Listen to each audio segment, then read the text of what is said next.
Source charge बोला था। क्या था सोर्स चार्ज? वो चार्ज जिसके आसपास हम कैलकुलेट कर रहे हैं फील्ड को या इलेक्ट्रिक फील्ड को स्टडी कर रहे हैं, उस चार्ज को बोलते हैं सोर्स चार्ज, जो कि सोर्स है इलेक्ट्रिक फील्ड का, उसी को बोला सोर्स चार्ज।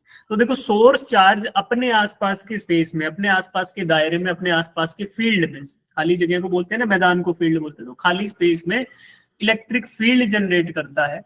ऐसी फिजिकल क्वांटिटी बोलो या ऐसा फील्ड जनरेट करता है जिसकी वजह से उस सोर्स चार्ज के आसपास आने वाले चार्जेस को फोर्स फील होता है, कूलम्बिक फोर्स ऑफ अट्रैक्शन या Coulombic force of repulsion feel होता है। तो इसका मतलब ये हुआ कि अपने आसपास चार्ज एक ऐसा फील्ड प्रोड्यूस कर रहा है, जब कोई बाहर से आने वाला चार्ज उस फील्ड में एंटर करता है तो उस पर क्या लगेगा? फोर्स। उसी को बोला हमने इट इज इलेक्ट्रिक फील्ड। और उसको मैथमेटिकली क्वांटिफाई करने के लिए भी use this thing electric force per unit charge, कि इलेक्ट्रिक फोर्स कितना लग रहा है एक यूनिट चार्ज पे, उसी को बोल दिया दैट इज इलेक्ट्रिक फील्ड। ठीक है, अब इलेक्ट्रिक फील्ड को डिफाइन करने के लिए we use the quantity that is electric field intensity, कि जितना ज्यादा इंटेंसिटी उतना ज्यादा इलेक्ट्रिक फील्ड। तो जितना इलेक्ट्रिक फील्ड ज्यादा था उतनी इंटेंसिटी ज्यादा थी, जितना इलेक्ट्रिक फील्ड कम था उतनी ही इंटेंसिटी कम थी। तो इलेक्ट्रिक फील्ड इंटेंसिटी को हमने ऐसे डिफाइन किया था कि electric field intensity is equal to force experienced by a unit charge. और इस वाले चार्ज को हमने बोला था it is a test charge, कि ऐसा चार्ज जिसको हम यूज कर रहे हैं to test the magnitude of force और to test the magnitude of electric field intensity. तो उसी चार्ज को बोला कि it is test charge. Test charge की आप लोग मुझे प्रॉपर्टीज बताओ क्या क्या थी टेस्ट चार्ज का? पॉजिटिव चार्ज होना चाहिए एक एक करके। मैग्नीट्यूड कितना था? 1 कूलम। Yes sir. साइन क्या था? साइन था SIGN आएगा, साइन पॉजिटिव है जी। और इसका खुद का इलेक्ट्रिक फील्ड था क्या? No sir. खुद का इलेक्ट्रिक फील्ड हो भी सकता है बट वो सोर्स चार्ज के इलेक्ट्रिक फील्ड के कंपैरिजन में इतना कम होगा, इतना नेग्लेक्टेड होगा, इतना गिरा पिटा गरीब होगा कि उसको हम ज्यादा वैल्यू नहीं देते साइन पे, कि इतना ज्यादा उसकी मैग्नीट्यूड कम होगी, इतना ज्यादा उसकी इंटेंसिटी कम होगी in comparison to the field of source charge. तो उस केस में we can safely neglect the electric field of the test charge, या बोल सकते हैं कि टेस्ट चार्ज का कोई भी इलेक्ट्रिक फील्ड नहीं। गुड। ये तीन ही प्रॉपर्टी थी इलेक्ट्रिक टेस्ट चार्ज की। इसका मैग्नीट्यूड यूनिट होगा, यूनिट का मतलब क्या होता है? 1 कूलम। इसका खुद का कोई सेल्फ इलेक्ट्रिक फील्ड नहीं होगा। और थर्ड थिंग इज इसका मैग्नीट्यूड पॉजिटिव होगा। अब कोई बच्चा मुझे बताएगा why we have considered this test charge to be a positive charge? क्या ये नेगेटिव हो सकता था और नेगेटिव क्यों नहीं हो पाया, ऐसा बताओ। सर नेगेटिव इसीलिए नहीं होगा क्योंकि जब हम टेस्ट चार्ज करेंगे जो उसके अंदर इलेक्ट्रिसिटी होगी वो अपनी तरफ अट्रैक्ट करेगी उसे। ना, गलत बात, कंफ्यूजिंग स्टेटमेंट था पूरा, इसमें कुछ भी क्लियर नहीं हुआ। तो आप फिर से अगर हिंदी में बता दो अच्छे से कि जो बताना चाह रहे हो, क्या पता आपकी बात सही हो, बता नहीं पा रहे, फिर से ट्राई करोगे बच्चे? कि सर जो हमारे पास अगर हम उसे टेस्ट करेंगे, जो अगर उसके अंदर भी पॉजिटिव चार्ज हुआ तो अगर हम नेगेटिव चार्ज लेंगे तो जो टेस्टर है वो उसकी तरफ अट्रैक्ट होगा। ठीक है, चलो बात आपकी सही है, लेकिन ये एक्सप्लेनेशन इसका नहीं है। ठीक है, एक्सप्लेनेशन कोई और बच्चा देगा कि why this test charge is positive charge? जो हम क्यू नोट लेते हैं वो पॉजिटिव वाला क्यू नोट लेते हैं, ना कि नेगेटिव वाला। क्योंकि जो अंदर वाला चार्ज है उसका बाहर के लिए फोर्स होगा और दोनों का एक डायरेक्शन में ही होना चाहिए। किस किस का? क्या दोनों का? क्या किन दोनों चीजों की डायरेक्शन सेम होनी चाहिए? चार्ज और जो बीच में चार्ज है उसका। सर फोर्स और इलेक्ट्रिक फील्ड की डायरेक्शन सेम होनी चाहिए। अब देखो पारुल ने बता दिया, बहुत सारे बच्चों ने हैंड रेज भी कर रखा था, तो मुझे उम्मीद है काफी बच्चों को इसका आंसर पता होगा। देखो वापिस आते हैं बच्चों इस पे डेफिनेशन पे। डेफिनेशन में हमने यहाँ पे क्लियरली डिफाइन किया था क्या, कि द इलेक्ट्रिक फील्ड ये था direction of electric field is taken to be the direction of force. किसके ऊपर force? Exerted on positive test charge. Positive test charge पे जिस डायरेक्शन में फोर्स लगेगा उसी डायरेक्शन में क्या रहेगा? Electric field. तो इस डेफिनेशन को सही करने के लिए देखो बच्चों, मान लो सोर्स चार्ज यानी बीच वाला चार्ज पॉजिटिव है और हमारा टेस्ट चार्ज भी पॉजिटिव है, तो पॉजिटिव और पॉजिटिव चार्जेस एक दूसरे पे क्या लगाएंगे? रिपल्सिव फोर्स, है ना भाई? Like charges repel each other. तो टेस्ट चार्ज पर फोर्स किधर लगेगा, इस पॉजिटिव वाले से दूर की तरफ, है ना? Yes, sir. दूर की तरफ लगेगा, तो this is the direction of force, upward. और इलेक्ट्रिक फील्ड भी पॉजिटिव, सोर्स पॉजिटिव चार्ज जो है उससे रेडियली आउटवर्ड लगेगा। तो इस केस में फोर्स की और इलेक्ट्रिक फील्ड दोनों की डायरेक्शन क्या होगी, सेम। Same. और अगर यही टेस्ट चार्ज मान लो माइनस क्यू नोट रहा हो, मान लो यहाँ पे है माइनस क्यू नोट, तो हमें पता है कि सोर्स चार्ज जो है, सोर्स चार्ज वो होता है जो अंदर वाला चार्ज है, जो मैग्नेटिक, जो इलेक्ट्रिक फील्ड प्रोड्यूस कर रहा है। तो this is the source charge. Source charge तो पॉजिटिव है, तो हमें पता है कि रेडियली आउटवर्ड ही होगा इलेक्ट्रिक फील्ड, ये तो हमने प्रॉपर्टीज में देखा। अब देखो कि जो सोर्स, जो टेस्ट चार्ज है उस पर फोर्स किधर लगेगा बच्चों, अंदर की तरफ, क्योंकि negative charge will be attracted towards positive charge. तो ये अट्रैक्शन फोर्स इधर लग रहा है। तो इस केस में इलेक्ट्रिक फील्ड की डायरेक्शन तो बाहर की तरफ और फोर्स की डायरेक्शन अंदर की तरफ, रेडियली इनवर्ड। तो दोनों की डायरेक्शन क्या हो गई, अपोजिट। तो that's why we always consider the test charge to be a positive charge. समझ आया ना? अपने ही द्वारा दी गई डेफिनेशन को सही रखने के लिए हमें ऐसा करना होगा कि टेस्ट चार्ज को हमेशा पॉजिटिव चार्ज लेना। अगर यहाँ पे सोर्स चार्ज नेगेटिव होगा तो भी कंडीशन यही बनेगी, सोर्स चार्ज नेगेटिव होगा तब भी आपको पॉजिटिव ही लेना पड़ेगा, बिकॉज इन दैट केस जो इलेक्ट्रिक फील्ड है वो रेडियली इनवर्ड हो जाएगा, और इनवर्ड हो गया तो फिर नेगेटिव वाला चार्ज पॉजिटिव वाले चार्ज को ही अट्रैक्ट करेगा। तो उस केस में भी इलेक्ट्रिक फील्ड और फोर्स की डायरेक्शन तभी सेम आएगी when you are considering test charge to be a positive charge. Good, ठीक। अब आगे बढ़ते हैं। इसके बाद हमने डिस्कशन किया था इलेक्ट्रिक फील्ड इंटेंसिटी का, कि electric field intensity is directly proportional to the force experienced by test charge. तो यहाँ पे दो चार्जेस की बात हो रही है। The first one is source charge, जो बीच में है बड़े वाला क्यू चार्ज, ये है सोर्स चार्ज जो आपका इलेक्ट्रिक फील्ड जनरेट करेगा। और छोटे वाला चार्ज जो आपको दिख रहा है क्यू नॉट, वो वाला है टेस्ट चार्ज, यानी जो फोर्स एक्सपीरियंस करेगा या उस सोर्स चार्ज द्वारा प्रोड्यूस किए गए इलेक्ट्रिक फील्ड को एक्सपीरियंस कौन करेगा, टेस्ट चार्ज। ठीक है, अब टेस्ट चार्ज पे तो लगेगा फोर्स, और लगाएगा कौन, सोर्स चार्ज। नीता डाउट है बच्चे? नहीं, ठीक है। सोर्स चार्ज बनाएगा इलेक्ट्रिक फील्ड और किस पे लगाएगा, टेस्ट चार्ज पे। समझ गए ये बात सर? अब देखो, जो सोर्स चार्ज है उसके पास में इलेक्ट्रिक फील्ड की मैग्नीट्यूड ज्यादा होगा या बाहर की तरफ, इन तीनों पॉइंट पे 1, 2 एंड 3 सबसे ज्यादा इलेक्ट्रिक फील्ड का मैग्नीट्यूड किधर होगा, 1 पे होगा कि 2 पे कि 3 पे? 1 पे। 1 पे। क्यों? क्योंकि हमें पता है electric field intensity is equal to force upon charge. तो जहां पे फोर्स ऑफ अट्रैक्शन या फोर्स ऑफ रिपल्शन ज्यादा होगा वहीं पे इलेक्ट्रिक फील्ड की इंटेंसिटी भी ज्यादा होगी। तो हमें ये भी पता है कि कूलम सर बोल गए थे कि जितना नजदीक रहोगे उतना ही फोर्स ज्यादा लगेगा। क्यों? क्योंकि F is equal to K Q1 Q2 upon R square. तो ये हम सबको पता है, बहुत पुरानी बातें हो गई अब ये, कि ये हमें पता था। तो इसी वजह से that's why the closer you are to the source charge the higher is the magnitude of electric field intensity. तो ये बात सबको समझ आती है, ये हमने पढ़ लिया। फिर हमने पॉइंट चार्ज के द्वारा इलेक्ट्रिक फील्ड जो बनता है वो स्टडी किया। तो पॉइंट चार्ज का देखो, E is equal to F by Q, ये हमें पता था। तो कूलम्स लॉ से K Q1 Q2 by R square. तो फर्स्ट चार्ज क्या है, सोर्स चार्ज अंदर वाला। सेकंड चार्ज क्या है, टेस्ट चार्ज। तो source charge test charge divided by R square था, और उसको डिवाइड कर दो टेस्ट चार्ज के मैग्नीट्यूड से, तो एक Q कट जाएगा, बाकी सब सेम रहेगा, K Q by R square. यही होता है इलेक्ट्रिक फील्ड इंटेंसिटी का magnitude, K Q source charge by R square. R square is the separation between source charge and test charge. ठीक है, तो ये कहानी यहाँ तक की समाप्त हुई। उसके बाद भी studied electric field lines. Electric field line के बारे में आपको बताया था कि these are the mathematical tools that we have invented to study the distribution of charge, कि पॉजिटिव चार्ज रहेगा कि नेगेटिव रहेगा, एक अकेला रहेगा कि बहुत सारे रहेंगे, कि ऐसा हम इसको स्टडी करने के लिए इलेक्ट्रिक फील्ड के पैटर्न को स्टडी करने के लिए हमने इस मैथमेटिकल कंसेप्ट का इन्वेंशन किया और इसको बोला इलेक्ट्रिक फील्ड लाइंस।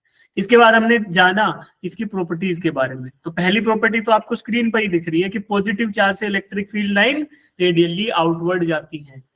दिख रही है ना भाई, पहले वाले केस में कि यहाँ पर electric field line radially outward जा रही है। सेकेंड वन देखा कि नेगेटिव चार्ज के अंदर जाती हुई नजर आएंगी, कि नेगेटिव चार्ज के अंदर these electric field lines will be sinking, है ना, ऐसा हमने देखा। फिर इसके बाद हमने दूसरी प्रॉपर्टी देखी कि the field lines can never intersect each other. कोई बताएगा why they can not intersect each other बच्चों? सर बिकॉज इनकी डायरेक्शन अलग अलग है। ठीक है, तो देखो मैं बता देता हूँ, तुम लोग हैंड रेज किया करो, फिर पूछूंगा मैं, है ना। कुछ बच्चे बोल नहीं पाते, कुछ चतुर बच्चे होते हैं एकदम बोल देंगे, तो बच्चे दूसरा वाला सोचेगा अच्छा यार अब तो चुप ही रहता हूँ, क्या ही फायदा। ठीक है, तो हमें पता था कि the tangent drawn to an electric field line gives the direction of electric field at that particular point. तो कभी भी आप इलेक्ट्रिक फील्ड लाइन पे किसी भी पॉइंट पे टेंजेंट ड्रॉ करोगे तो उसी पर्टिकुलर पॉइंट पे आपको डायरेक्शन किसका मिलेगा? इलेक्ट्रिक फील्ड का। ये हमने स्टडी किया था कहाँ पे? In the definition of electric field line itself. तो अब देखो, जब आप दो लाइन इंटरसेक्ट एक साथ करेंगे तो इसका मतलब उस जगह पे दो डायरेक्शन हो गए इलेक्ट्रिक फील्ड के, दोनों डायरेक्शन इलेक्ट्रिक फील्ड के हो गए, तो मतलब एक जगह पे दो डायरेक्शन इलेक्ट्रिक फील्ड के। और इलेक्ट्रिक फील्ड एक वेक्टर क्वांटिटी है, तो उसके दो अगर कंपोनेंट आ रहे हैं ना एक ही पॉइंट पे, तो we just simply add them by vector addition. उसके बाद जो एक वैल्यू आएगी वो एक ही रहेगी वहां पे, उसको क्या बोलेंगे? रिजल्टेंट वेक्टर बोल दो या नेट बोल दो, है ना। नेट इलेक्ट्रिक फील्ड रहेगा, वही वहां पे प्रेजेंट होगा एक्चुअली प्रैक्टिकली। तो ये दो क्या थे? उसके कंपोनेंट मात्र थे। तो कभी भी ऐसा नहीं होगा, there will only be one electric field intensity at a particular point. That's why two different lines can never be intersecting, or at a particular point two different directions of electric field cannot be present. ठीक है, चलो। Then they emerge perpendicularly outwards, कि जो surface होगा जहां पे charge है उससे रेडियली आउटवर्ड होगी। ठीक है, तो अगर पॉइंट चार्ज है तो रेडियली आउटवर्ड चारों तरफ दिख रही है कि एक स्फीयर बनने वाला है, यहाँ पे एक स्फीयर बनने वाला है। और अगर इनफाइनाइट पैरेलल प्लेट्स हैं, जो हम देखेंगे कैपेसिटर जब पढ़ना स्टार्ट करेंगे, इनफाइनाइट पैरेलल प्लेट्स का मतलब होता है कि दीज आर चार्ज्ड सरफेसेस।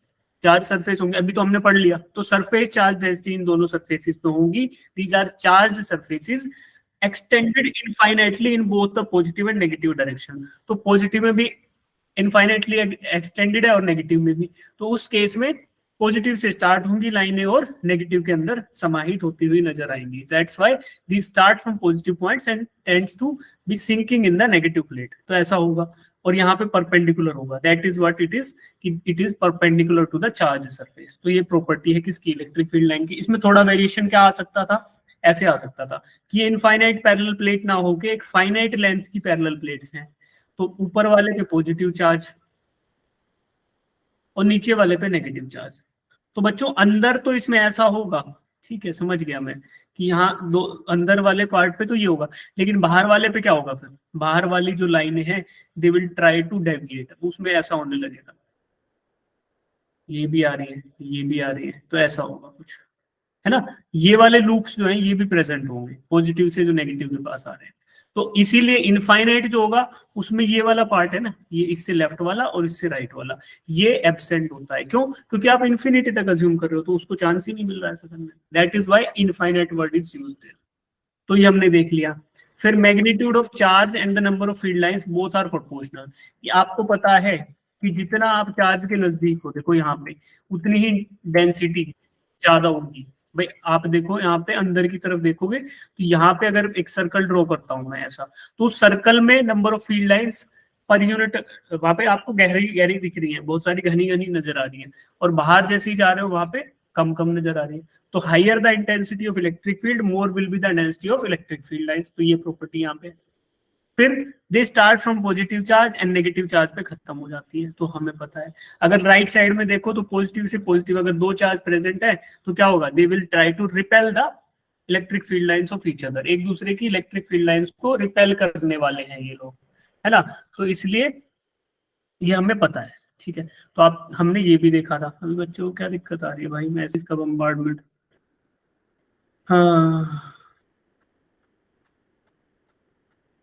हाँ, क्लास की रिकॉर्डिंग का लिंक आपको परमानेंट लिंक में भेज दूंगा सभी को, तो वहाँ पे अगले दिन अवेलेबल हो जाती है। देखो एक बच्चे को अभी इंटरनेट का इशू आ रहा है, तो ऐसा इशू आए तो आप लोग always refer to the recordings. तो क्या होता है कि एक यूट्यूब चैनल भी है जिसपे डेली यहाँ पे आपकी क्लासेस रिकॉर्ड होकर अपलोड होती है। उस यूट्यूब चैनल का प्लेलिस्ट मैं आपको शेयर कर दूंगा व्हाट्सएप ग्रुप में, तो उसका यूज करना, मिसयूज मत करना, ये मत करना कि अब मेरे को रिकॉर्डिंग मिल गई है तो I will not attend the live class. Live class का मजा लाइव है, बिना लाइव का कोई फायदा नहीं। तो वहां पे if you are facing some particular issues related to your network connectivity, battery charging etcetera etcetera, तो उस केस में, उस एक्सट्रीम सिचुएशन में you can always refer to the YouTube recordings. ठीक है भाई, चलो। कितने बच्चों को कितने बच्चों को पता है, एक बार हैंड रेज करके बताना है कि सर हमें पता है कहाँ पे देखते हैं यूट्यूब वाली वीडियोस आपकी। ठीक है, कम है, काफी कम बच्चे हैं। तो मैं आप सभी को YouTube का वो प्लेलिस्ट है उसका लिंक ग्रुप में शेयर कर दूंगा, उसी पे क्लिक करना। आज की क्लास वहां पे कल तक अपलोड हो जाएगी, कल सुबह 9-10 बजे तक, है ना। क्योंकि इसमें थोड़ा टाइम इसलिए लगता है कि just after the class Google हमें ये प्रोवाइड नहीं करता, उसको थोड़ा टाइम चाहिए होता है रिकॉर्डिंग को प्रोसेस करने के लिए, यूट्यूब पे अपलोड करने के लिए, तो इसलिए वो अगले दिन सुबह तक अवेलेबल होती है। ठीक है, फिर हमने देखा था कि अगर आपको ऐसा आइसोट्रोपिक यानी कि सिमेट्रिक ऐसा चाहिए, कैसा, पहला जो केस है इसमें जैसा आपको दिख रहा है ना, चारों तरफ बराबर एकदम सिमेट्रिकली लाइंस एक्सटेंड हो रही है, तो इन दिस केस हम ये अज्यूम करते हैं कि बच्चों ये केवल और केवल एक ही चार्ज प्रेजेंट है, पॉजिटिव, और इसके दूर दूर तक इन्फिनिट तक कोई दूसरा चार्ज प्रेजेंट नहीं है। That's why there is no deviation और there is no deformation in these electric field lines. और सिमिलर अगर ऐसा केस है नेगेटिव होगा तो उसमें अंदर जाएंगे तो हमें पता है सिंकिंग इनवर्ड्स, बट वो डेविएट नहीं हो रही, डिफॉर्म नहीं हो रही, तो उससे हमें ये पता चलता है कि यही चार्ज है, इन्फिनिट तक कोई दूसरा चार्ज प्रेजेंट नहीं। अगर चार्जेस होंगे तो क्या होगा, तो ऐसा डिफॉर्मेशन होगा या फिर ऐसा रिपल्शन होगा। अब पॉजिटिव है, पॉजिटिव में भी ऐसा रिपल्शन हो जाएगा, और ये दोनों नेगेटिव रहे होते तो बस ये जो बाहर जा रही है ना, बाहर की वजह अंदर जा रही होती है ये लाइनें, उसके अलावा कोई भी डिफरेंस यहाँ नजर नहीं आता। सिमिलरली यहाँ पे रिपेल करती। ठीक है, तो ये हमने देख लिया।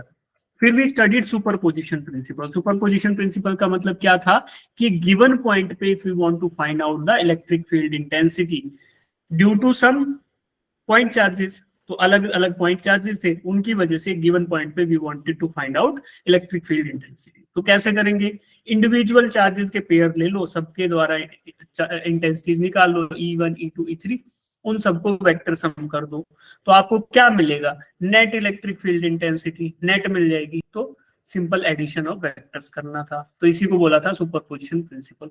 दूसरा आपको ये भी बताया था कि this is not a concept that is exclusive to electricity or something. It is a universal concept and it just says something about vector addition.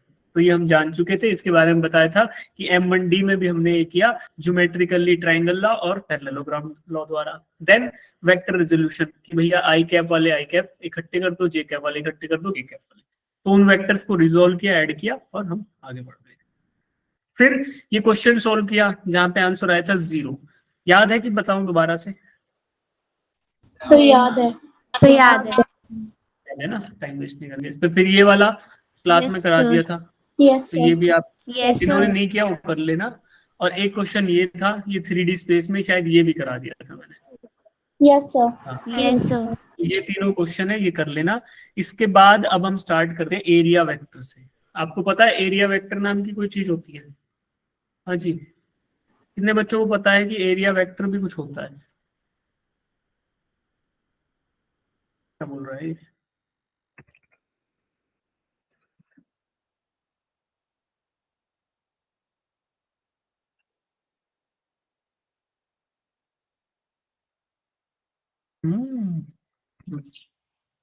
तो हाँ, एक ही बच्चों को पता है।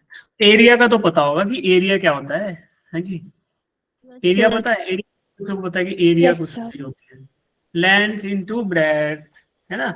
कि किसी भी एक Yes, sir. रेक्टेंगल का एरिया निकालते हैं तो लेंथ इनटू ब्रेड्थ, स्क्वायर का निकालते हैं तो साइड का स्क्वायर कर दो जी। उसके अलावा बहुत सारे होते हैं कि outer surface area of a sphere 4πr²।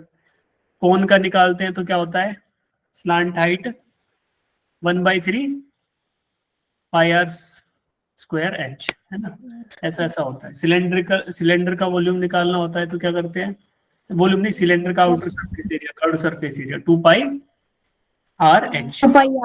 है ना। तो ये सब हम करते होते थे, तो ये सबको याद है। ऐसी ऐसी चीजों को बोलते हैं एरिया।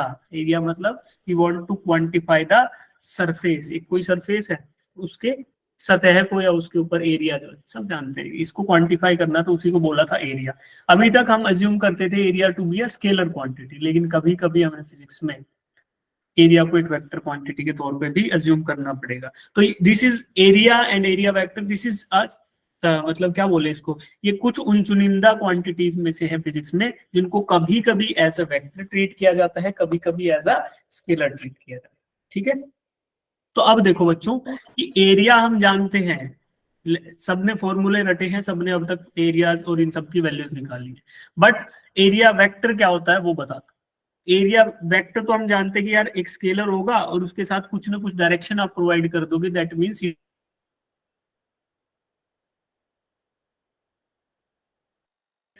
और डायरेक्शन अभी के लिए मानो कि एक सरफेस एरिया है ना, उसका सरफेस एरिया वेक्टर का डायरेक्शन उस सरफेस के परपेंडिकुलर होगा। ये है ना, ये आपको दिख रहा है सरफेस, इस सरफेस का एरिया तो पता है कि लेंथ इनटू ब्रेड्थ कर दो, बट इसका डायरेक्शन वो इस सरफेस से परपेंडिकुलरली अपवर्ड्स। सर स्लाइड हमें दूसरी दिखाई दे रही है, चैप्टर का नेम लिखा है उस पे सिर्फ। हाँ वो तो ठीक है, मेरा वीडियो में तो दिख रहा होगा, नहीं दिख रहा? No sir. अरे मेरा वीडियो नहीं दिखता क्या आप सभी को? सर दिख रहा है। सर जब स्लाइड सर, होती है तो आप वीडियो हमें दिखाई नहीं देती। सर अब दिख रहा है। अच्छा वीडियो नहीं दिख रही है पर। नहीं, अरे भाई इसमें देखो आप लोगों को ना, कुछ बच्चों को आप दोनों चीजें दिखती होती हैं वैसे साथ में ना, तो कुछ बच्चों ने डबल क्लिक करके स्क्रीन को बड़ा कर लिया होगा तो मेरा चेहरा नहीं दिख रहा होगा, तो आपको मेरा चेहरा भी देखना है बच्चों, मैं कई बार ऐसे बताता रहता हूँ हाथों से चीजों को। तो ठीक है ना, आप लोग साइड में उसको रखो, उसको भी रखो, ज्यादा बड़ा मत करो। लेफ्ट में आपका वो रहेगा डिस्प्ले और राइट में 2-3 बच्चे दिखेंगे और साथ में शायद मैं भी दिखता रहूंगा। तो देखो अब एरिया जो है, एरिया अभी दिख रहा हूं, कितने बच्चों को मैं नहीं दिख रहा?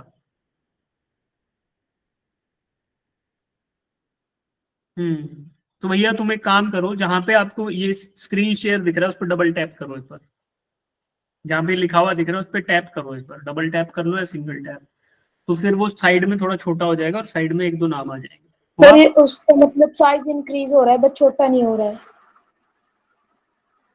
छोटा नहीं हो रहा है? अरे हो जाता है यार, अब मेरे पास एंड्रॉइड फोन भी नहीं है यार। चलो मैं कल समझाऊंगा फिर, है ना, एंड्रॉइड फोन का जुगाड़ करके। अभी आईफोन है, इसमें तो नहीं हो पाएगा, वो समझ नहीं आएगा, अलग अलग सिस्टम रहता है।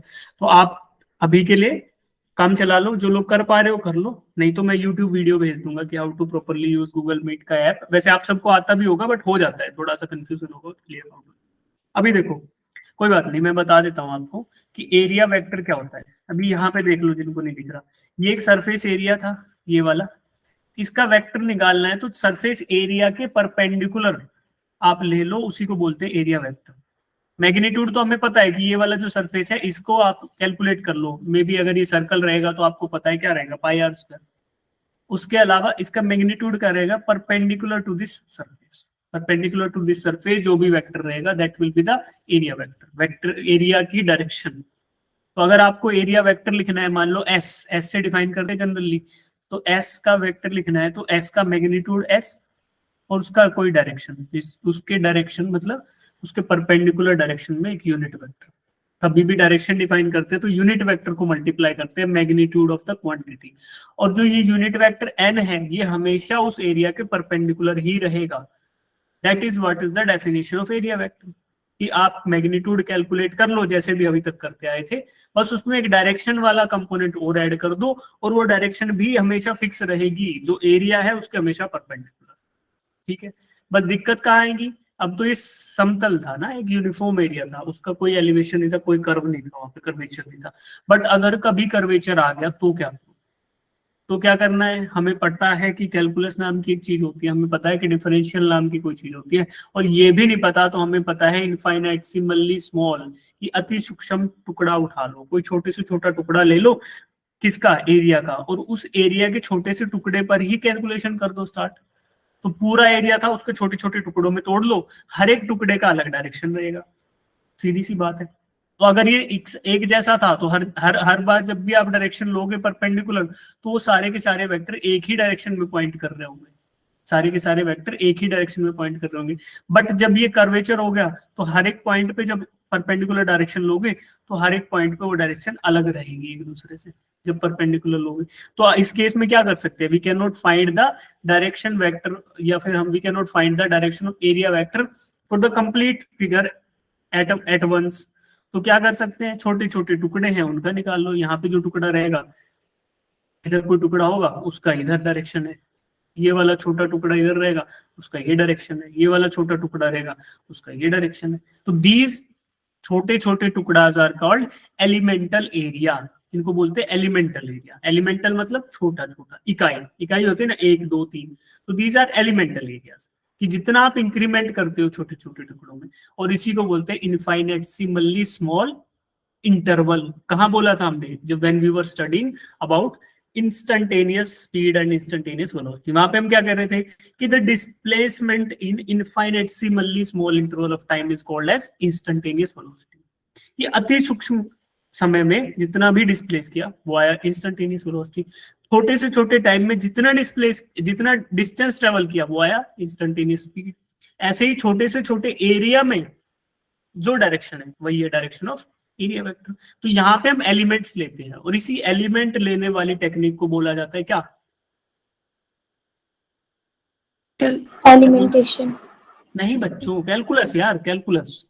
कैलकुलस में ऐसा ही तो होता है कि जब आपको डिफरेंशिएशन करना है तो आप you are just finding out tangent, है ना, आप छोटे छोटे टुकड़ों पे टेंजेंट। देखो मैं क्या बता रहा था वापिस आते, जब हमने इलेक्ट्रिक फील्ड लाइन की प्रॉपर्टी पढ़ी थी तो क्या बोल रहे थे कि मान लो ये एक इलेक्ट्रिक फील्ड लाइन है, इसके ऊपर टेंजेंट निकाल रहे हो किसी भी इंस्टेंट पे, तो वो आपको क्या दे रहा है, डायरेक्शन ऑफ इलेक्ट्रिक फील्ड, है ना। Yes sir. तो ये क्या कर रहे हो, अगर आप एक एक पॉइंट से दूसरे पॉइंट पे जाके टेंजेंट निकाल रहे हो तो आप रेट ऑफ चेंज निकाल रहे हो, अगर थोड़ा ध्यान से देखोगे ना। और रेट ऑफ चेंज को ही क्या बोला था, डिफरेंशिएशन, ठीक है। और जब आप क्या करते हो, एरिया अंडर द कर्व निकालते हो, 11th में आपको बताया होगा बच्चों, मैंने जिनको बच्चों को पढ़ाया था उनको तो पता होगा शायद।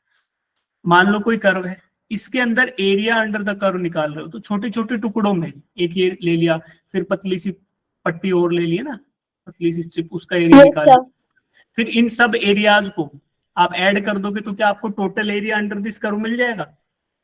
Yes sir. अरे ये तो समझ आता है ना, छोटे छोटे टुकड़ों में एरिया को तोड़ दिया और सबको एक साथ जोड़ दिया तो क्या मिलेगा, टोटल एरिया मिल जाएगा। इसी टेक्निक को बोलते हैं इंटीग्रेशन। जब आप तोड़ते जा रहे हो छोटे छोटे टुकड़ों में तो उसको बोलते हैं डिफरेंशिएशन, कि तोड़ दो। जब जोड़ दोगे छोटे छोटे टुकड़ों को तो उसको बोलते हैं इंटीग्रेशन।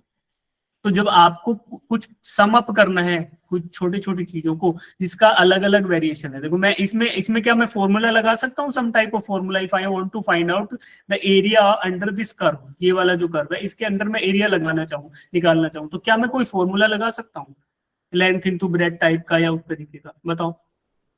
No sir. नहीं, नो सर। इसके दो ही तरीके हैं। एक तरीका जो आपने अभी तक 10th तक किया होगा वो याद दिलाऊंगा, फिर समझ जाओगे सारे। क्या मैं इस वाले शेप का, रैंडम शेप का एरिया, मान लो इधर फिर से ड्रॉ कर लेता हूँ, क्या इस रैंडम से शेप का मैं एरिया ग्राफ पेपर की मदद से निकाल सकता हूँ? Yes sir. निकाल सकते हैं ना। क्या करेंगे, ग्राफ पेपर में छोटे छोटे क्या होंगे, स्क्वायर बॉक्स। स्क्वायर बॉक्सेस होंगे। यू कैन काउंट दो स्क्वायर बॉक्सेस ना, कि भैया इसमें इतने स्क्वायर बॉक्सेस अंदर है इसके, तो उनको काउंट करके बता दो कितना एरिया है। तो वही टेक्निक क्या थी, आप छोटे छोटे स्क्वायर बॉक्सेस को काउंट कर रहे हो, यू आर डूइंग इंटीग्रेशन। आप लोग इंटीग्रेशन कर रहे थे और आपको पता भी नहीं था।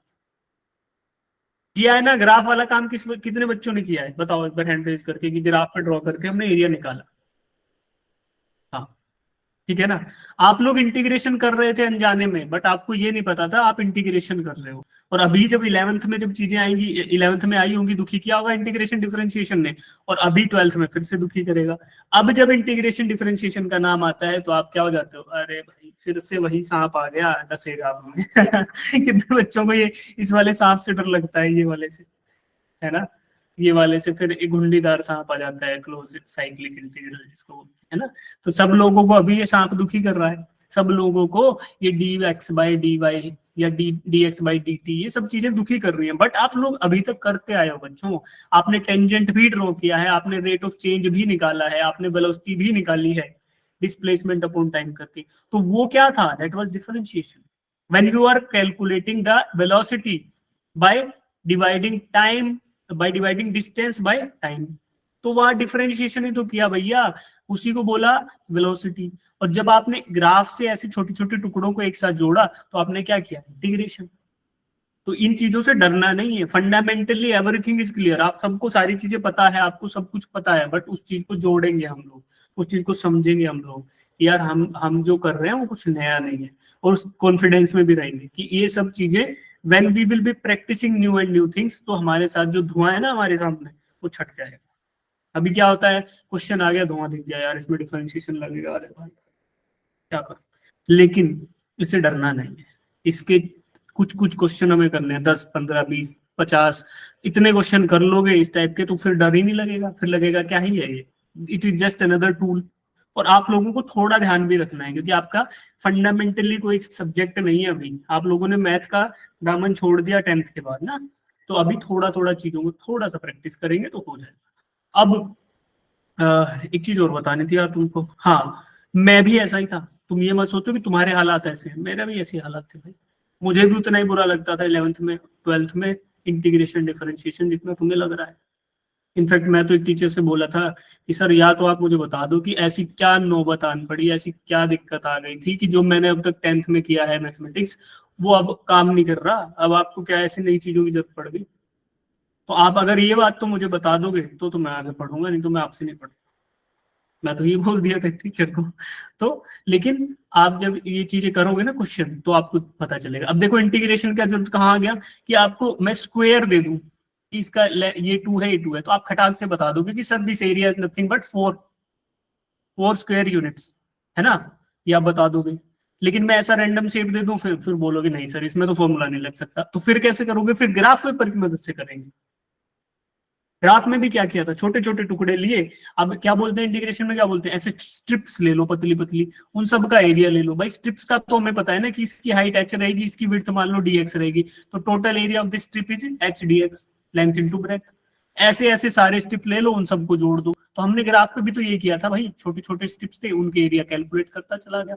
अब स्ट्रिप्स तो ठीक है, स्ट्रिप्स में आपको कम एक्यूरेसी मिलेगी, हमने तो और छोटे छोटे टुकड़े ले लिए थे बिल्कुल। एक तो ऐसे हरे वाली लाइनें होती है मोटे वाली, फिर इनके बीच में पतले वाली हरी हरी लाइनें होती हैं, तो हम तो इनको काउंट कर लेंगे सर, हम तो और हाई एक्यूरेसी से इंटीग्रेशन कर देंगे। आप बोल रहे हो केवल dx, हम तो dx और dy में खेल जाएंगे, छोटा एलिमेंटल एरिया dx में, छोटा एलिमेंटल y में, तो क्या हो गया, ऐसा छोटा सा एलिमेंट लिया एरिया में जिसका ये वाला dx है और ये वाला, अरे ये dx है और ये dy है, तो dx और dy भैया डबल इंटीग्रेशन आप कर चुके ऑलरेडी ग्राफ की मदद से, तो हमें डरना नहीं है, बस फॉर्मूले हैं उनको रटना है, ऐसा ऐसा होता है, क्या होता है उसका इंटरप्रिटेशन करना है, तो सीधा ग्राफ पेपर के पास पहुंच जाओ कि भैया बताओ आप इंटीग्रेशन कैसे कर रहे हो, तो आपको सीधा सीधा समझ आएगा कि dx में ऐसे ले रहा है, dy में ऐसे ले रहा है। ठीक है, आप कितने बच्चे नहीं डरोगे, कोशिश करोगे कि समझने की, बताओ हैंड रेज करके कंफर्मेशन दो एक बार, इंटीग्रेशन डिफरेंशिएशन को देख लेंगे एक बार को। ठीक है, तो अब थोड़ा डेविएट कर गए थे, लेकिन आप सबकी दुखती रग है, मुझे पता है सबकी होती है, नीट वालों की खासकर होती है, दैट्स वाई मैंने आपका थोड़ा 5 मिनट का समय ले लिया इस चीज पे। चलो अब वापिस आते हैं, हम क्या पढ़ रहे थे, एरिया वेक्टर। तो एरिया वेक्टर की मेन बात क्या थी कि मैग्नीट्यूड के बराबर तो होगा उसका मैग्नीट्यूड, और वेक्टर कहाँ होगा, perpendicular to the surface of the area. और अगर मान लो कर्व्ड सरफेस है, ऐसे घुमावदार है, मुड़ा तुड़ा है, तो क्या करेंगे, छोटा सा उस छोटा सा एलिमेंट लेंगे, उस एलिमेंट की जो डायरेक्शन होगी वो उसकी डायरेक्शन होगी, दूसरे एलिमेंट की कोई दूसरी डायरेक्शन होगी, तो हमें कोई दिक्कत नहीं है, हमें कोई जल्दी नहीं है, हमें कोई ऐसी रेस्ट्रिक्शन नहीं है कि हम पूरे एरिया का एक ही साथ वेक्टर बताएं। भैया वेक्टर तो अलग अलग हो सकते हैं, जैसा कि वेलोसिटी हो रही है, अगर एक कर्व्ड पाथ पे कोई ऑब्जेक्ट मूव कर रहा है तो उसकी वेलोसिटी इंस्टेंटेनियस वेलोसिटी लेते हो तो ऐसे आती है टेंजेंट, तो हर हर हर पॉइंट पे अलग अलग डायरेक्शन, तो ऐसी वेक्टर एरिया की भी अलग अलग डायरेक्शन होगी। ठीक है, कंफर्म है, चलो यस सर। Yes sir. मेरे लिए आप ये क्वेश्चन एक बार पढ़ो इसको, और चैट बॉक्स में इसका आंसर देने का है सबको, इसको पढ़ो बच्चों और डायरेक्टली चैट बॉक्स में आंसर देना है, देखते हैं कितने बच्चों को समझ आई कहानी।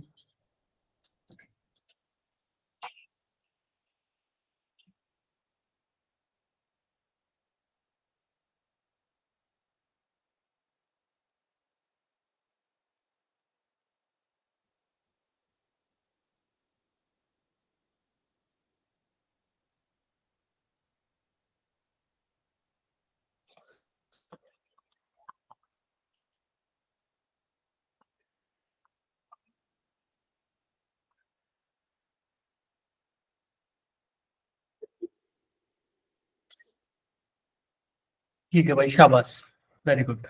तो आप सभी लोग सुन रहे थे, इसका मतलब ये भी है कि आप सबने बड़े ध्यान से सुना जो भी मैंने यहाँ पर राम कहानी आपको सुनाई है। तो आप प्रवचन में निरंतर बने हुए थे बच्चों, ठीक है। तो आगे की कथा शुरू की जाए, है ना? क्या आपकी आज्ञा है तो हम आगे बढ़ जाएं बच्चों? Yes, sir. सर ठीक है, let's move forward and see what is there for us. Okay, तो आप सभी ने सही बताया कि द एरिया इज, उसका मैग्नीट्यूड और उसकी डायरेक्शन परपेंडिकुलर। तो यही है डेफिनेशन किसकी, एरिया वेक्टर की। तो ये क्वेश्चन था ना, इस क्वेश्चन का answer can be used as definition of area vector. तो कुछ नहीं, बात नहीं। चलो अब पढ़ते हैं इलेक्ट्रिक फ्लक्स को। कुछ बच्चों ने बोला था कि सर इलेक्ट्रिक फ्लक्स हम पढ़ चुके हैं, लेकिन आपने स्कूल में पढ़ा होगा। तो अभी हम पढ़ते हैं इलेक्ट्रिक फ्लक्स क्या होता है, ठीक है। तो एरिया वेक्टर आपको पता चल गया, और एक हमें इलेक्ट्रिक फील्ड वेक्टर भी पता है। इलेक्ट्रिक फील्ड वेक्टर क्या था? Electric field vector was force divided by upon charge. ठीक है। और एरिया वेक्टर क्या है? अगर एस से डिफाइन करूं मैं, एस से करते हैं जनरली, तो हम भी एस से ही कर लेंगे ना। कुछ कुछ ऐसा होता है ना, जैसे वेलोसिटी को वी से करना है, डिस्टेंस को डी से, एक्स से करना है, आर से करना है, उसी प्रकार एरिया को हम एस से डिनोट करते हैं जनरली। तो S vector is equal to magnitude into direction, और डायरेक्शन होगी हमेशा परपेंडिकुलर, ठीक है। तो ये दो वेक्टर हैं। अब इन दोनों को ध्यान में रखते हुए एक बार जो एनिमेशन आपके डिस्प्ले पे चल रहा है इसको देखो, कुछ समझ आएगा, फिर मैं समझाऊंगा, फिर से देखना, then we will come back to the whole concept of flux.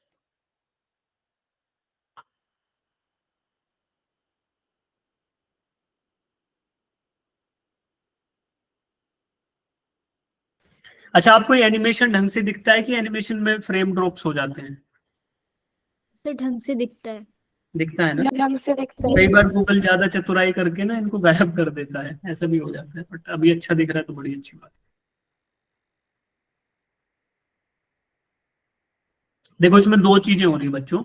एक तो इलेक्ट्रिक फील्ड दिख रहा होगा आपको, ई नाम से जो ग्रीन ग्रीन कलर की लाइनें हैं, तो these are nothing but electric field, है ना? इलेक्ट्रिक फील्ड है ये। और इलेक्ट्रिक फील्ड लाइंस भी बोल सकते हो, due to some parallel plate या फिर इनफाइनाइट दूरी पे कोई चार्ज रखा है, उसकी वजह से इलेक्ट्रिक फील्ड लाइन। तो ठीक है, अब ये इलेक्ट्रिक पैरेलल क्यों बोला और इलेक्ट्रिक वो क्यों बोला इनफाइनाइट, वो हम वापस आएंगे जब चार्ज डिस्ट्रीब्यूशन पढ़ रहे होंगे। बट अभी के लिए समझो कि ये हरे वाली ग्रीन वाली लाइनें जो हैं ये इलेक्ट्रिक फील्ड को रिप्रेजेंट कर रही है, और रेड कलर का जो है वो एरिया को रिप्रेजेंट कर रहा है। एक स्क्वायर है, एक रेक्टेंगल है जो इस इलेक्ट्रिक फील्ड में प्लेस्ड है, ठीक है। तो अब दो चीजें हो रही हैं, जब ये पास पास आ रही है इलेक्ट्रिक फील्ड लाइन, इसका मतलब इलेक्ट्रिक फील्ड बढ़ रहा है। जब ये दूर जाती है, मतलब थोड़ा दूर दूर सेपरेट आउट हो जाती है, मतलब इलेक्ट्रिक फील्ड की इंटेंसिटी आपने कम कर दी। देखो अभी कम हो रहा है ना, दूर दूर गई मतलब lesser the density of electric field lines, less is the electric field intensity at that point, ठीक है। और ये एरिया को आप रोटेट कर रहे हो अगेंस्ट इलेक्ट्रिक फील्ड। तो जब ये बिल्कुल परपेंडिकुलर रहेगा तब एक सिचुएशन रहेगी, पैरेलल रहेगा तब रहेगी, ठीक है। तो देख लिया आपने ये सारा सीन। अब वापिस आते हैं, once we will see the definition of electric field then we can definitely find out कि क्या हो रहा है। चलो जी वापस आते हैं पिछले स्लाइड पे। इलेक्ट्रिक फ्लक्स क्या होता है? The total number of electric field lines passing in a given area in a unit time, ठीक है। Total number of electric field lines passing a given area in a unit of time is defined as electric flux. तो total number of electric field lines एक given area से जो पास करें उसी को electric flux बोलते हैं। जितनी ज्यादा लाइनें पास करेंगी उसका मतलब क्या हुआ? ज्यादा फ्लक्स है। जितनी कम लाइनें पास करेंगी उसका मतलब है कम फ्लक्स है, ठीक है। बस इतनी सी बात है। अब देखो आप, अच्छा कुछ फ्लक्स का मतलब क्या होता है ना, फ्लक्स का दूसरा शब्द ये भी होता है अंग्रेजी में, इसको बोलते हैं फ्लो, है ना। इलेक्ट्रिक फ्लक्स जैसे आपने पढ़ा होगा, फ्लूइड के जब फ्लूइड बोलते तो इनफ्लक्स एंड आउटफ्लक्स बोलते थे, ए फ्लक्स या एफ्लक्स। तो वो आपको पता है भैया कोई चीज अंदर आ रही है किसी भी कंट्रोल वॉल्यूम में, किसी भी स्पेस में, किसी भी बॉक्स में, तो उसको बोलते हैं influx of water, influx of fluid, influx of energy. कोई चीज उससे बाहर जा रही है, ए फ्लक्स, एफ्लक्स, आउटफ्लक्स, है ना, ये सब यूज करते हैं। तो फ्लक्स का मतलब क्या होता है? फ्लो। फ्लो ऑफ इलेक्ट्रिसिटी बोल लो या इलेक्ट्रिक फ्लक्स बोल लो, तो इसका मतलब क्या हुआ कि इलेक्ट्रिक फील्ड कितना ज्यादा फ्लो कर रहा है किसी गिवन एरिया से। जितना ज्यादा इलेक्ट्रिक फील्ड फ्लो करेगा उतना ही ज्यादा इलेक्ट्रिक फ्लक्स होगा। और ज्यादा इलेक्ट्रिक फील्ड का मतलब क्या है? Denser electric field lines. पढ़ा था ना कि इलेक्ट्रिक फील्ड इंटेंसिटी ज्यादा चाहिए तो ज्यादा डेंसर ज्यादा घनी घनी इलेक्ट्रिक फील्ड लाइंस होनी चाहिए, यस और नो, है ना। अब देखो जब ज्यादा इलेक्ट्रिक फील्ड लाइन होंगी, इधर ही आ जाते हैं, एनिमेशन देख लिया, देखो ये इलेक्ट्रिक फील्ड दे रखा है, इलेक्ट्रिक फील्ड रिप्रेजेंट कर रहा है ऐसे इलेक्ट्रिक फील्ड लाइंस की वजह से। अब एरिया के बच्चों 3 केसेस हो सकते हैं। The first one is even area is perpendicularly aligned to electric field, जब इलेक्ट्रिक फील्ड किसी डायरेक्शन में था और एरिया उसके बिल्कुल परपेंडिकुलरली अलाइंड था, तो सारी की सारी इलेक्ट्रिक फील्ड लाइन उस एरिया से पास करेंगी, करेंगी कि नहीं करेंगी? यस सर, ज्यादा लाइनें पास करेंगी। तो इस केस में क्या होगा, मैक्सिमम इलेक्ट्रिक फ्लक्स होगा, यानी maximum flow of electric flux, electric field through the area. भैया जब परपेंडिकुलरली अलाइंड हो गया, इसका मतलब क्या है, ज्यादा से ज्यादा उसमें से पास करने वाली है। और दूसरा केस क्या हो गया, जब पैरेलली अलाइंड हो गया, ये भी इसी डायरेक्शन में और एरिया भी इधर ही लेटा हुआ है, तो इसमें से कुछ भी नहीं जाएगा, इसमें से एक भी लाइन पास नहीं करेंगी। क्यों? क्योंकि एरिया ने उसको ऐसे अलाइन कर लिया। समझ रहे हो ना? तो this is the two extreme case. और थर्ड वन हो सकता है कुछ ऐसा इन बिटवीन वाला, कि जब कोई किसी एंगल पे अलाइंड है, कि कोई एंगल है, मान लो थीटा बोल दे इसको, ये थीटा एंगल पे अलाइंड है, तो उस केस में क्या होगा, इन दोनों के इंटरमीडिएट, ना तो मैक्सिमम वाली कंडीशन ना जीरो वाली कंडीशन, इन दोनों के बीच वाली कंडीशन। तो these can be the 3 conditions जहां पे इलेक्ट्रिक फील्ड का वेरिएशन आ सकता है passing through a given area, और उसी को बोलते हैं इलेक्ट्रिक फ्लक्स। अब देखो यहां पर एरिया तो परपेंडिकुलरली अलाइंड है, बट एरिया वेक्टर क्या होता है, हम लोगों ने पढ़ा है कि area vector is nothing but perpendicular vector to the area. तो इस एरिया से परपेंडिकुलर होगा, उसी को बोलते हैं एरिया वेक्टर। तो इस केस में क्या बोलेंगे कि electric field and area vector are in the same direction. Area तो परपेंडिकुलर है, लेकिन एरिया वेक्टर और इलेक्ट्रिक फील्ड दोनों सेम डायरेक्शन में। क्यों? क्योंकि एरिया वेक्टर के बारे में हमने जाना ना, कि आप सभी ने बताया कि डी आंसर सही है, कि direction is perpendicular to the plane. तो मान लो ऐसे एरिया है मेरा, तो उसकी डायरेक्शन क्या होगी, इसकी परपेंडिकुलर होगी एरिया वेक्टर की। तो जब बात करते हैं तो वेक्टर के बारे में बात करेंगे, that is why we have defined area vector, ठीक है। तो अब मुझे बताओ कि द केस वन के अंदर दोनों की डायरेक्शन सेम है कि अलग अलग है? सर सेम है। इलेक्ट्रिक फील्ड वेक्टर की और एरिया वेक्टर की सेम डायरेक्शन है, तो इन दोनों के बीच में एंगल क्या रहेगा? जीरो। और दूसरा क्या है, यहाँ पे there is some angle theta, कि इधर डायरेक्शन किसका है, इलेक्ट्रिक फील्ड का, वो तो हमें पता है, और ये डायरेक्शन किसका है, एरिया वेक्टर का। क्यों? क्योंकि इससे तो इन दोनों के बीच में एंगल कितना, थीटा, ये वाला एंगल, ठीक है। और थर्ड केस क्या है बच्चों, थर्ड केस में इलेक्ट्रिक फील्ड का तो डायरेक्शन वही है जो पहले था, और एरिया वेक्टर का क्या डायरेक्शन है, परपेंडिकुलर टू परपेंडिकुलर। क्यों? क्योंकि एरिया सेम डायरेक्शन में अलाइन हो गया, बट उसका वेक्टर जो था, जिसको बोल रहे थे एरिया वेक्टर, उन दोनों के बीच में एंगल जो आया वो क्या आ गया, 90 डिग्री। तो दीज आर अलाइंड परपेंडिकुलर, ठीक है। अब ये दिखने में तो लग रहा है सेम डायरेक्शन में अलाइन है, बट वेक्टर 90 डिग्री पे अलाइन है, ठीक है। तो ये ध्यान रखना है, एरिया वेक्टर के बारे में ये कहानी जरूर ध्यान रखनी, तो गलती कर दो, ठीक है।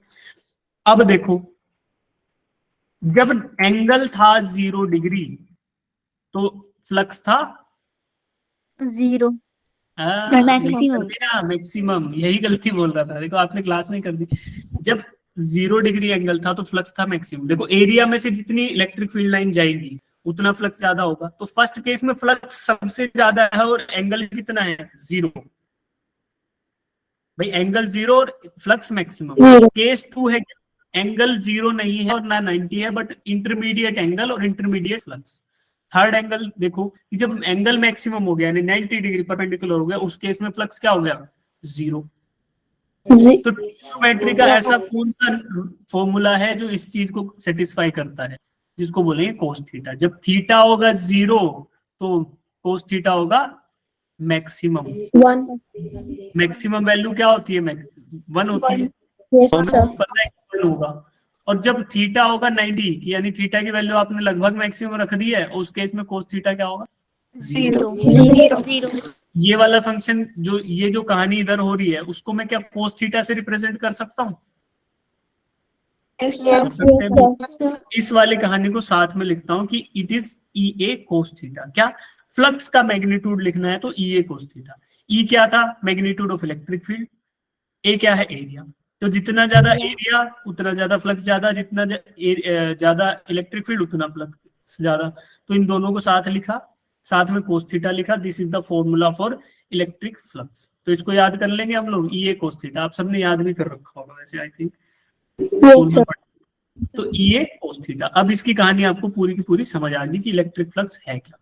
इसका प्रैक्टिकल एप्लीकेशन क्या आएगा, उसके लिए एक पर्टिकुलर लॉ होता है, वो हम स्टडी करेंगे बहुत अच्छे से, तभी इसके बारे में प्रैक्टिकली बात करेंगे। तो अभी इसका मैथमेटिकल कंसेप्ट आई होप कि आपको समझ आ गया। Yes sir. अब इसको हम वेक्टर के फॉर्म में भी लिख सकते हैं। देखो, आपको क्रॉस प्रोडक्ट और डॉट प्रोडक्ट की कहानी याद दिलाता हूँ। डॉट प्रोडक्ट होता था जिसको बोलते थे स्केलर प्रोडक्ट, और एक होता था क्रॉस प्रोडक्ट। अब किसका होता था, भूल गए?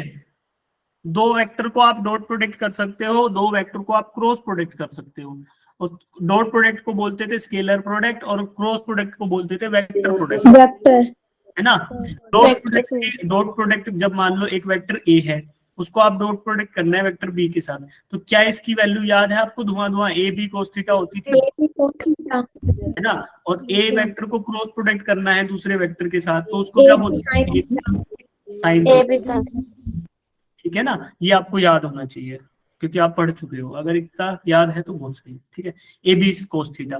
अब देखो, उस केस में मैंने ये बताया था, जिन्हें पढ़ा होगा बताया होगा कि डॉट प्रोडक्ट का मतलब क्या होता है? Projection of A vector on other vector, एक वेक्टर का प्रोजेक्शन दूसरे वेक्टर पर, है ना। तो अब आप यहाँ पे देखो, एक वेक्टर का प्रोजेक्शन किसका? इलेक्ट्रिक फील्ड वेक्टर का प्रोजेक्शन किधर है?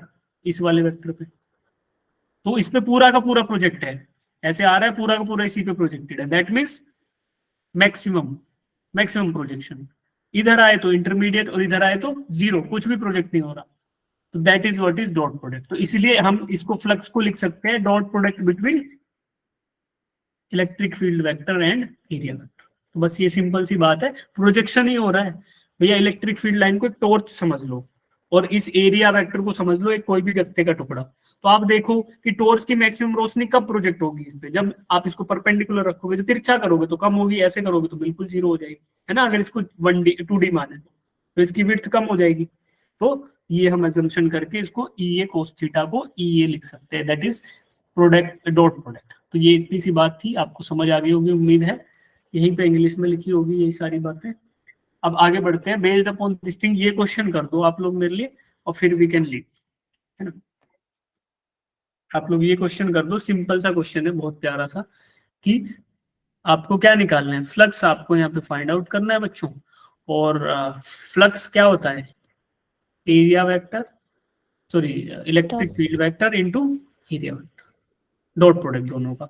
और इसी को डॉट प्रोडक्ट क्या लिख सकते हैं? ई A cos theta. cos theta. तो आपको बच्चों फाई की वैल्यू बतानी है, और क्वेश्चन में सभी रिक्वायर्ड सामग्री दी हुई है, तो उसको डालो और कुछ बना लो।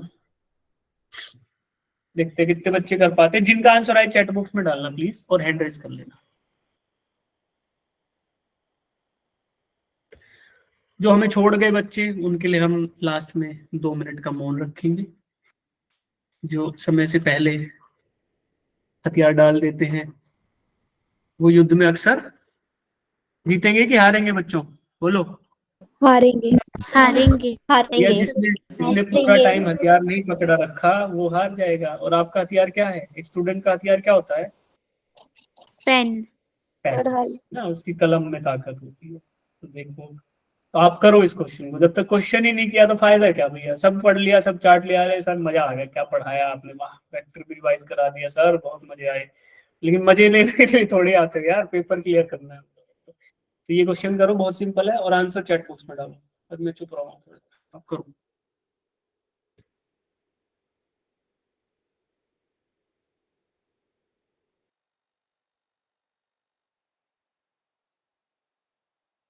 ये क्वेश्चन करके भी रुकना है, एक इंटरेस्टिंग सी बात पूछनी है आप सबसे ना।